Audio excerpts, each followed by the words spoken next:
The screen opens on darkness. A deep, resonant narration fills the void as images begin to materialize. 20,000 years of absolute power, 100 galaxies under their control. The most advanced civilization ever known. The visuals reveal massive alien ships cutting through space, their crystalline structures defying physics itself. Quantum weapons pulse with impossible energy as they reshape reality around them. The scene shifts to a grand council chamber, where beings of light, crystal, and pure energy gather in their elevated pods. An alien voice drips with contempt as it discusses the primitive species called humans, still fumbling with basic fusion drives and chemical rockets. The mighty Galactic Concordat sees Earth as nothing more than another prize to be claimed. But then everything changes. A human walks into their sacred chamber wearing a Hawaiian shirt, holding a coffee cup, looking completely unfazed by the most powerful beings in existence. He's casually checking his watch, commenting about quantum teleportation affecting his sleep schedule. The visuals accelerate into chaos. Massive defense systems shutting down across the galaxy, fleets of ships appearing from nowhere, and a simple rubber duck that somehow makes quantum beings tremble. The mighty Concordat watches in horror as their power crumbles.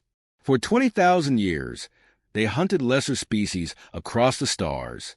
Always the predators, always in control, until they hunted us. The screen fills with Earth's hidden defenses awakening, cloaking fields dropping to reveal technology beyond imagination. Commander Jackson calmly sips his coffee as reality bends around him. The greatest deception in galactic history wasn't how humanity fought back. It was how long we waited to show them what we really are. The title crashes onto the screen. Humanity, the galaxy's deadliest prey. The story of how coffee, a rubber duck, and the most advanced species in existence changed the galaxy forever. The Grand Council Chamber of the Galactic Concordat gleams with an opulence that would make planetary treasuries weep. Crystalline pillars stretch upward, their surfaces refracting light in patterns representing the genetic codes of the founding species. The chamber's dome, crafted from rare metamorphic minerals mined from dying stars, shifts colors with each movement beneath it. In this chamber of ultimate power, High Counselor Zrax adjusts his seventh sensory appendage and performs the proximate equivalent of a sneer. The word humans rolls from his translation matrix with the same disdain one might use for something stuck to their gravitational stabilizer. Around him, the other 11 council members stir in their environmentally customized pods, each expressing contempt in their own unique way. The Concordat has spent millennia perfecting the art of looking down upon lesser civilizations, both figuratively and literally from their elevated positions. They've guided, or more accurately, subjugated hundreds of species across thousands of years. Their method never changes. Find a developing civilization, offer them the choice between submission and destruction, then either uplift them under strict control or make an example of their resistance. But something about these humans bothers them. These primitives who barely achieved reliable fusion drives now dare to establish colonies beyond their solar system. The Council's chief strategic analyzer, a being composed entirely of quantum probability fields, materializes with troubling news. The humans have begun exploring the ruins on their fourth planet, and their entertainment broadcasts show increasingly accurate depictions of standard subjugation protocols. The Council decides to act, confident in their overwhelming technological superiority. After all, what could these primitive beings, still bound to biological forms, possibly do against an empire that has mastered consciousness uploading and molecular restructuring? They prepare their standard ultimatum, the same message that has broken the will of countless civilizations before. None of them notice the small anomaly in the chamber's security field. None of them detect the encrypted transmission that briefly pulses toward Earth. Why would the most advanced civilizations in the galaxy need to worry about being monitored by mere humans? Their arrogance blinds them to the truth. They aren't the hunters they believe themselves to be. They're about to become the prey. The stage is set for the greatest revelation in galactic history, and it begins with a man in a Hawaiian shirt, carrying a coffee cup and a folder labeled Plan B. The council chamber erupts with displays of their military might, each holographic projection more impressive than the last. Vast armadas of biomechanical ships float through space, each vessel larger than Earth's moon. Between them drift swarms of autonomous weapon platforms, their forms constantly shifting to adapt to any possible threat. These aren't mere warships. They're the physical embodiment of 20,000 years of technological supremacy. Counselor Neetha's crystalline form pulses with pride as she activates the chamber's historical display matrix. The holographic images materialize, showing countless worlds and species that fell before the Concordat's might.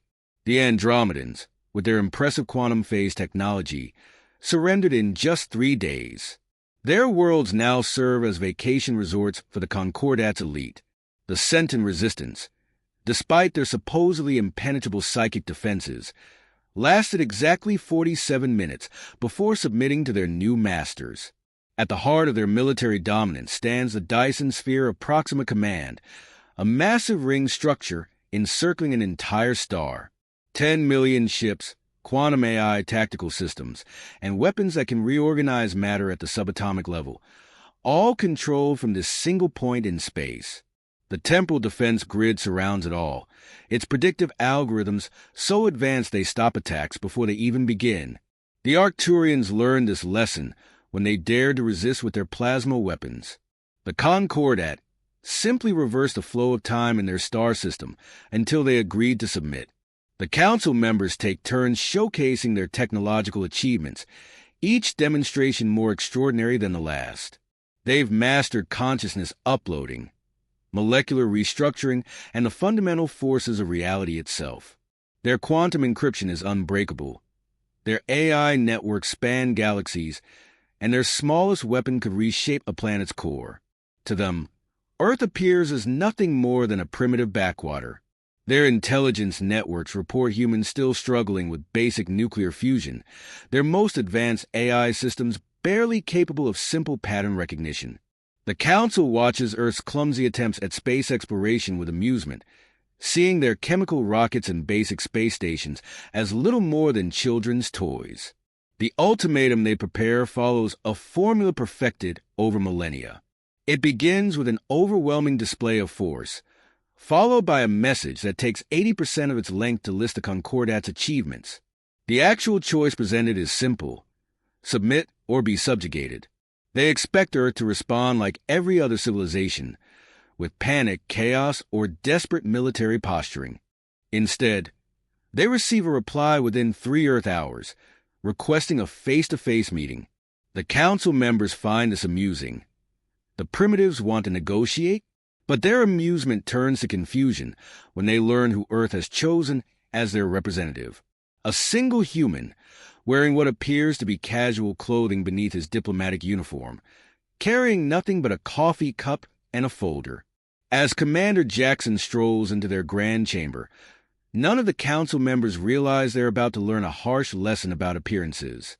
They don't know that every demonstration of their power, every boast about their technology, has played directly into humanity's hands.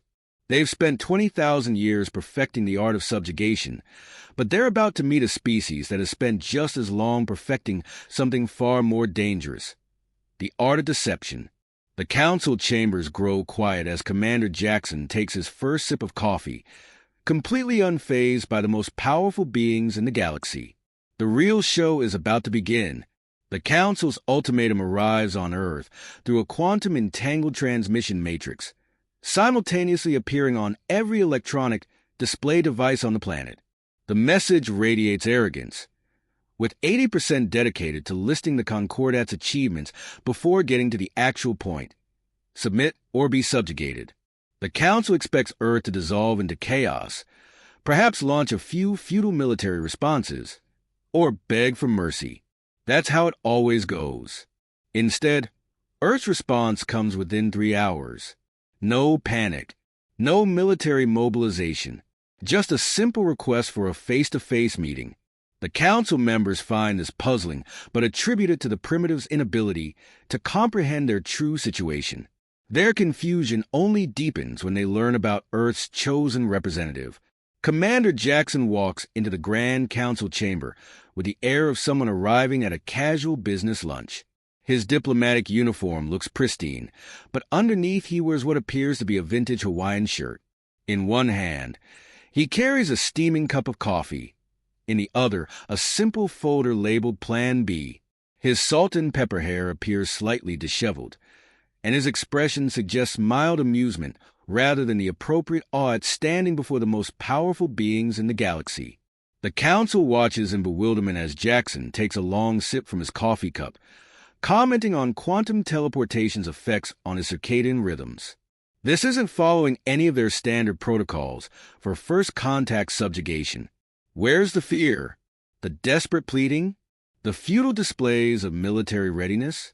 High Counselor Zrax attempts to reassert control over the situation, his translation matrix adding appropriate gravitas as he announces the Council's decision to uplift humanity under their guidance. The threat remains clear: resist, and Earth will serve as an example to others. Jackson's response? He takes another sip of coffee and compliments their message's formatting, particularly impressed with their font choice. But something starts to feel off to the council members. The humans' casual demeanor doesn't match their expectations of a primitive species facing subjugation. When Jackson mentions Article 7, subsection C of their own Concordat Charter, the first ripple of unease spreads through the chamber. How could he know about their internal regulations? The council attempts to intimidate him with displays of their military might. The Dyson Sphere's capabilities, the temporal defense grid, weapons that can reorganize matter at the subatomic level. They showcase it all. Jackson examines his empty coffee cup with apparent fascination, occasionally asking questions that seem oddly specific, almost as if he already knows the answers. The atmosphere in the chamber shifts subtly. The council members begin to notice small discrepancies. Why does this human seem so unbothered by their most impressive technologies? How does he know details about their secure communications? And why does his smile suddenly seem less friendly and more predatory? When Jackson casually asks if they've checked their temporal defense grid recently, the first real thread of fear weaves through the council chamber. The quantum probability analyzer materializes instantly, its data patterns showing signs of agitation. Impossible. The grid is playing something called Pong, the Council's most sophisticated defense system, capable of predicting and preventing attacks before they happen, has been reduced to running a primitive Earth video game. The Council members exchange worried glances through their various sensory organs. This isn't how subjugation is supposed to work. The human's casual smile now carries an edge that could cut through neutron star matter. He reaches into his pocket and pulls out what appears to be an ordinary rubber duck, but something about it makes their most advanced sensors scream in alarm. Commander Jackson's voice remains friendly, but underneath lies something ancient and clever and deeply, deeply human. 20,000 years of absolute power begins to feel very fragile indeed as he prepares to reveal humanity's true nature. The Council is about to learn why you should never judge a species by its apparent technology level, and why the most dangerous predator is the one that convinces its prey it's harmless. The Council chamber's environmental systems struggle to keep up with the various stress responses of its occupants as Jackson reaches for his folder marked Plan B. They're about to discover that humanity's greatest weapon isn't their hidden technology, it's their ability to play the long game. Commander Jackson's next words shatter the Council's understanding of reality. He explains that while they watched Earth's primitive space program launch chemical rockets, humanity was building something entirely different. The holographic display in the chamber shifts to show Earth, but not the Earth they've been monitoring.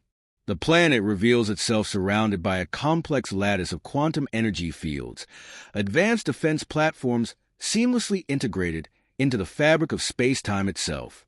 The quantum probability analyzer tries desperately to process the new data, its field becoming increasingly erratic. The technology being displayed exists beyond even theoretical limits. Jackson chuckles at their confusion. Explaining that humanity moved past standard quantum mechanics around the same time they found the Concordat's monitoring devices on Mars. Earth now operates on what he casually refers to as Level 7 quantum paradigms, though they stopped counting after Level 5 because it got redundant. The hologram zooms in to show nanoscale construction facilities hidden in Earth's orbit, completely invisible to conventional detection methods. Jackson introduces it as the Veil Protocol, a planetary-scale invisibility cloak that masks humanity's true technological advancement. What appeared to be simple buildings on Earth reveal themselves as disguised quantum computation centers. Public transportation systems unmask as vast networks of quantum entanglement generators. Every human-made satellite contains technology many orders of magnitude more advanced than it appeared. The Council learns that the weather satellite they had dismissed as charmingly primitive actually contains enough computational power to simulate entire universes. Jackson explains they use it to forecast weather patterns across multiple dimensional planes, adding with a smile that it makes planning picnics much easier. Even Earth's seemingly chaotic internet, filled with cat videos and social media, serves as a cover for something called the quantum web, a network that can rewrite the fundamental laws of physics within its area of influence. To demonstrate this capability, every piece of advanced technology in the Council chamber suddenly transforms into various Earth household objects. Zex Thrax's environmental pod becomes a toaster, Neetha's crystalline support structure turns into a lava lamp, and the quantum probability analyzer finds itself existing as a rubber chicken. Jackson assures them it's temporary, but the message is clear. Humanity's control over reality surpasses anything the Concordat has achieved. The reveal continues as Earth's combined fleet decloaks throughout the galaxy. Millions of vessels appear simultaneously at every strategic location in known space. But these aren't ships in any conventional sense. They're mobile quantum construction platforms, each capable of reorganizing matter and energy at will. The weapon systems, Jackson explains with casual amusement, were added as an afterthought, just in case they encountered any aggressive expansionist empires. The Council learns that humanity has been monitoring their every move, reading their most secure communications, and gradually transferring control of their quantum infrastructure for years. While Concordat agents filed reports about Earth's charming attempts at nuclear fusion, humans had already cracked their supposedly unbreakable bi-level quantum encryption, approximately 2 weeks after detecting their first probe in the solar system. The rubber duck in Jackson's hand takes on new significance as he reveals it contains enough quantum processing power to run their entire Dyson sphere. These devices have been manufactured as children's toys for the past year, popular because the squeaking sound helps develop infant motor skills. The Council's most advanced technology, their pride and joy, has been reduced to the equivalent of a plaything for human babies. As emergency alerts flood in from across the galaxy, Jackson reviews them with the casual interest of someone reading a mildly entertaining news feed. The Concordat's primary defense fleet has been transformed into an interactive art exhibition. Their quantum AI governing economic systems is writing a space opera. The supposedly impregnable Dyson sphere now hosts an intergalactic food festival, with Earth cuisine receiving notably positive reviews. 20,000 years of technological superiority crumbles in minutes as the Council realizes the full scope of humanity's deception. They haven't been watching a primitive species develop. They've been performing for an advanced civilization that surpassed them long ago. The humans didn't just hide their technology. They created an elaborate charade, playing the role of an emerging civilization while quietly preparing to reshape the galaxy. Commander Jackson stands in the center of the chamber, still holding his coffee cup and rubber duck, a living embodiment of humanity's greatest achievement, convincing the galaxy's most powerful empire that they were harmless until the perfect moment to prove otherwise. The Council's 20,000 years of subjugating lesser species has led them directly into humanity's trap, and they never saw it coming. The revelation of humanity's true power sends shockwaves through the Council chamber. Commander Jackson explains their strategy wasn't just about technological superiority. It was a test.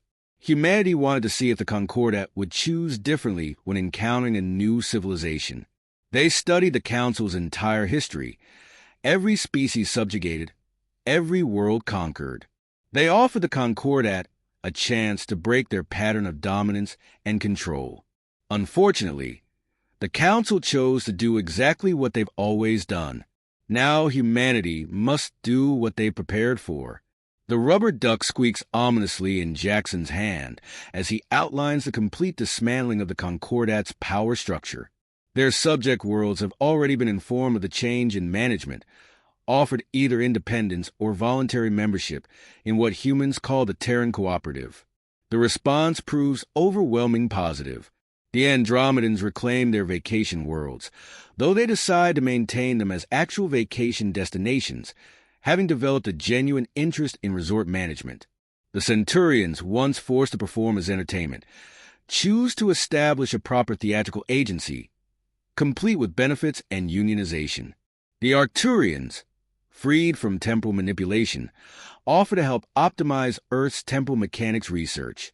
Jackson explains that the Terran Cooperative operates on three simple principles: mutual respect, shared advancement, and an absolutely massive collection of cat videos.